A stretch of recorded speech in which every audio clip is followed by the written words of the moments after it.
Assalomu alaykum hammaga. Bugun Autodesk Maya dasturini o'rnatishni ko'rib chiqamiz. Bizga kerak bo'ladigan instrumentlar bu WinRAR programmasi va Autodesk Maya dasturini crack versiyasi. Hammasi opsiyanada bo'ladi. Birinchi bo'lib arxivdan ochib olamiz faylimizni.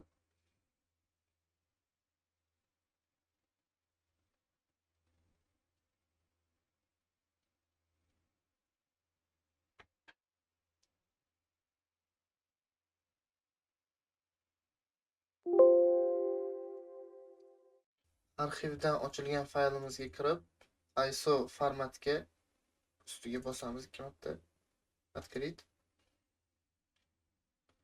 Bizga shunaqa oyna ochiladi.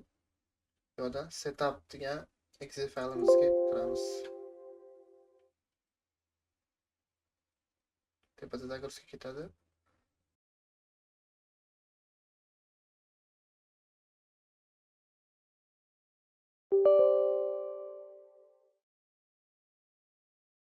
Zagruzka qilib bo'lganimizdan keyin bizga shunaqa oyna chiqadi. Bu yerdan dani bosamiz.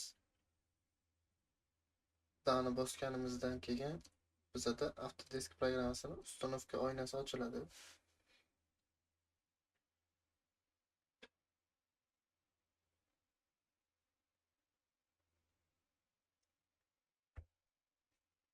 Bu yerda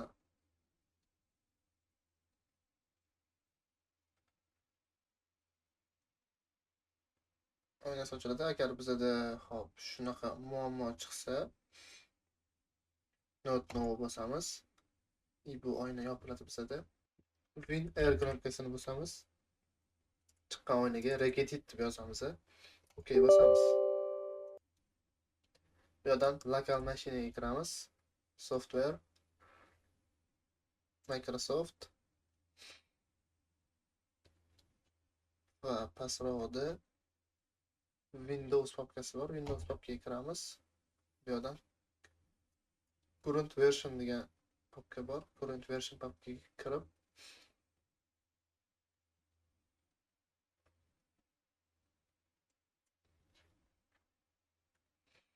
Windows Update degan papkani o'chirib yuboramiz.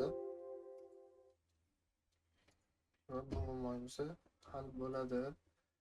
Yana bir marta setupga kiramiz.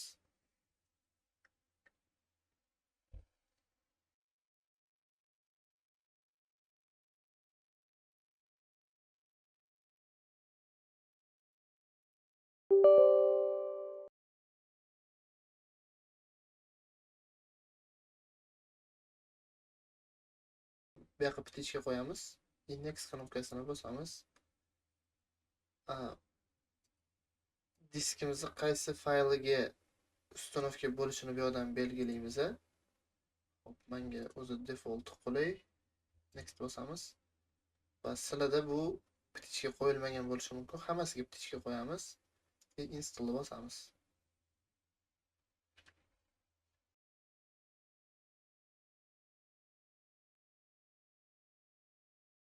Maya dasturi uстановка bo'ldi. Bu yerdan finish bosamiz. Uстановка bo'lganidan keyin bizda Maya 2025 degan yorliq paydo bo'ladi. Bu yorliqqa kirishdan oldin boya arxivdan ochgan faylimizga kirib ISO faylchiga kiramiz va bu yerdan crack degan papkaga kiramiz. Bu yerda shu ADSL degan предложение bor. Bunga kirishdan oldin bizda Windows Security o'chirilgan bo'lishi kerak. Buni o'chirish uchun Upravlение настройкаga kiramiz. Bu yerdan hammasini o'chirib chiqamiz.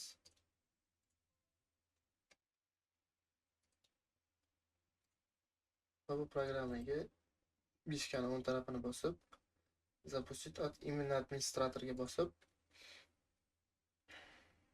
подробно bosamiz. Bu yerdan запустить в любом случае bosamiz.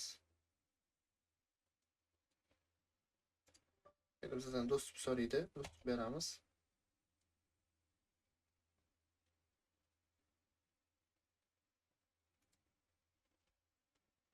va bizada shunaqa papkalar chiqadi, shunaqa oynalar paydo bo'ladi. Bu oynalarga tegmaymiz. Crack fayl o'rnatilgandan keyin bu oynalarimiz o'chadi.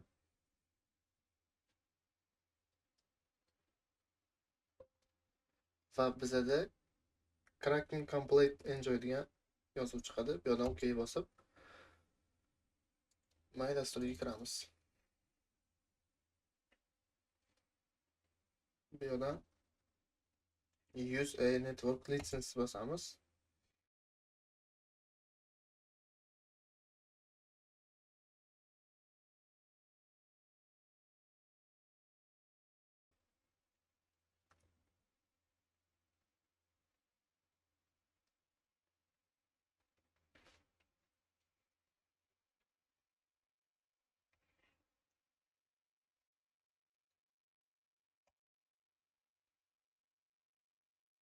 Keyingi papka ochib tekshirib ko'ramiz.